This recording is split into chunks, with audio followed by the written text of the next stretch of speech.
Well, after the high school experience, the uni experience. Yeah. How was that? So after high school, I went. I go to Macquarie, by the way. So If at this anyone wants to point, hit him up, he's at Macquarie Uni. yeah. Yeah. No. So barely anyone from high school went there, and the ones that did, I didn't really want to associate with them. So I had to essentially start from scratch all over again, Mhm. like the social establishments and whatnot. And I felt that that improved me as a person, honestly, because the people at the uni don't know what I've done essentially. Like I Mhm. don't have that rep. I'm like on a blank slate sort of thing. Yeah. Mm. So that that helped in my self deprecate. When I say helped, I mean like it made me do it less. Yeah. Okay, your self-esteem came up. Yes. You met people you felt like you could relate more with because it was more diverse. Hmm. Um, and I Less think of that environment. huh. Less of that competitive environment. Okay, of course, yeah, because everyone's just trying to get P's, get degrees. Yeah, exactly. No, I think going to uni is obviously a big opportunity for people to change the narrative. You know, Yeah. for a fresh start. Let's do this. Let's, you know, so far I'm hearing that uni is great. It's good Except environment. for that, like my self-seated habits from high school crept in. So Not crept in. They were always there. they're always there. Yeah. They were an issue, and they continue to be an issue Mhm. because they were never solved, and we're trying to solve them now. Yep. Okay. And so the experience overall has been depreciated because of the negative that you go into it with. The negative aspects, right? Yeah, like kind of like that. Those bad habits from Yeah. they've carried over and they've made the uni experience worse off. Yes, I agree with that. So the uni socials part, that's good shit. The uni academic part, fuck. Oh, I get it. I get it because of I get it. You're coming off the back burner of like doing 7 years of like running around, 6 years, whatever, being burnt out. Yeah. Still burnt. Less. We're recovering. Yeah. And a gap year is out of the question, ain't it? Yeah, there was no.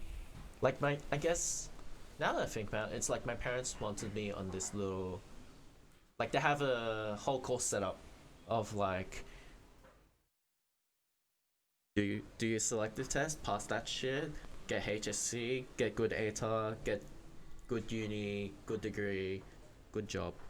That's the course that I see. Yeah. Okay. But I've already derailed that kind of. how have you derailed that? ATAR. It wasn't to what they expected. It wasn't what they wanted. What did they want? 90 plus. What did you get? 89. 79 actually. Ooh, That's pretty. Yeah. pretty good. It's yeah, exactly. Like during my first year of uni, I was like socially it was fine. Like I still have that hanging dread. I don't dread, disappointment, that sort of thing of like not meeting my school's expectations of. But why? Your school's in the past. I know.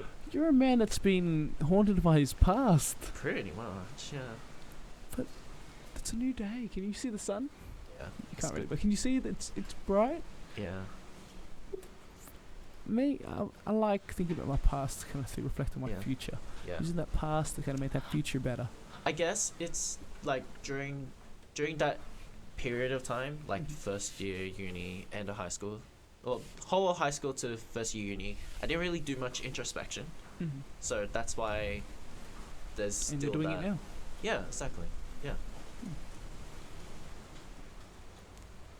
After a conversation like this, I think, we highlight the pressures that you have to go through, the struggle. Like, I don't want to at all, like, minimize that at all. Like, Yeah. because if I'm in a position where I want to put pressure on you, I want to be in a position to accept the pressure that you're already going through, the struggle that is. Yep. Right? right now the only thing in my mind I'm thinking of is, Clint, get a job. True. And I don't say this from the perspective, oh, you're a bum, you're unemployed. No, you go to uni. I get it. You're studying to get a job. Cool. In an ideal world, there is a level of, hey, just study so you can do the job, right? Yeah. The only reason I say get a job is money. Money's nice. Yeah. But I feel like you learn a lot. Oh yeah, no, for sure. And then, yes, there's an inconvenience in it. Like, oh, can't play games all the time now. Sure. You can't stay up as late because you got to go to work. Yeah. You know, it's because the thing with the job is it doesn't take up just the hours that you clock in. It takes up the before and the after as well. Oh yeah, for sure. Dude, I remember I used to wait. I used to be a waiter like 2 a.m. I come at like, it's not, my shifts are very long hours, but like, it's the drive home from 2 a.m. It's short, not that long of a drive. You get home, you don't go to sleep straight away. You get you know what I mean? Yeah. And hey, if you're unlucky, you start tomorrow at 12 p.m. Ugh. See my point? Yeah. Which isn't ideal, but my point being that life was a life of needing to work. Man's got to work, bro. Yeah. Like, the thing is, even if you had all the people who have all the money in the world, they still work. Yeah. Because there is this need. This need to do something. Yeah, you're not just working for money. Yeah. Money's the consequence of working. Yes. Yeah. You get money for working, but I'm not just working for the money. Now, that depends, because one of my sayings is I don't work a job where I can't learn. If I can't learn, I'm not working in this job. Fair The enough. point is that the job's boring. Why am I doing it? Yeah. I need a job where I can learn. Something's fascinating. And I mean, and if as I say that, I look at you and like somewhere similar to me. You're always open to all this learning, even if not saying that you're putting on an act, but like, because it's easy for people to say that you're putting on an act because you say stuff like, oh, tell me what, things like that, and people think, oh, here we go, he's going to show that he's so smart, he wants to learn.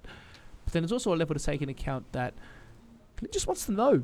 Yeah. He just literally like because it's not the most refined way of presenting, but it's just, hey, I want to know more. I want to. This is where that the fact that you got into selective might be explored. Mm-hmm. When you find that thing you like or like you're interested enough to like know more about, to maybe not become skilled at it but knowledgeable at it. Yeah. You know the information. A job allows you to do that. You learn how to do process. You learn how to work with people. You coordinate. There's a social aspect. Mm-hmm. Make money. You then get that money. You go reward yourself. You do things. Suddenly, life then has this kind of progression. Because I feel like it's nice, like being able to play games and stuff all the time. Yeah. But like, it just gets boring at a certain point. It just becomes monotonous. Because think about it, like, right? You reward yourself with games. Yeah. The games become more worthwhile because you've earned it. You know, like, I mean, you work hard all day, you come home, you're tired, you can't play games, but tomorrow's a weekend and you can spend the whole day playing games, and suddenly it's more worth it because all of yesterday you worked. Yeah. Were you reaching for a fist bump? Nope. Okay, I thought you were reaching for a fist bump. I was like, that is like apparently. rock climbing things. Yeah, I mean, I think that's a good kind of thing that we can work on. And this isn't me trying to like, I'm not a self-help or anything like that. Clearly, I'm your mate. Like, I'm just trying to give you a mate who's older than you, who's just trying to tell you, talk. That's all. Yeah. Get a job, and I mean, what do you reckon you can do? Like, walking away from this convo that we've had, where you're going, I mean, can you at least, you can agree, right? You can see how, like, I mean, hey, I'm all willing to accept that even getting a job might cause more problems for you. You might find like there's more pressure and a job wasn't what you needed to do. You might find that it's good for you. We don't know.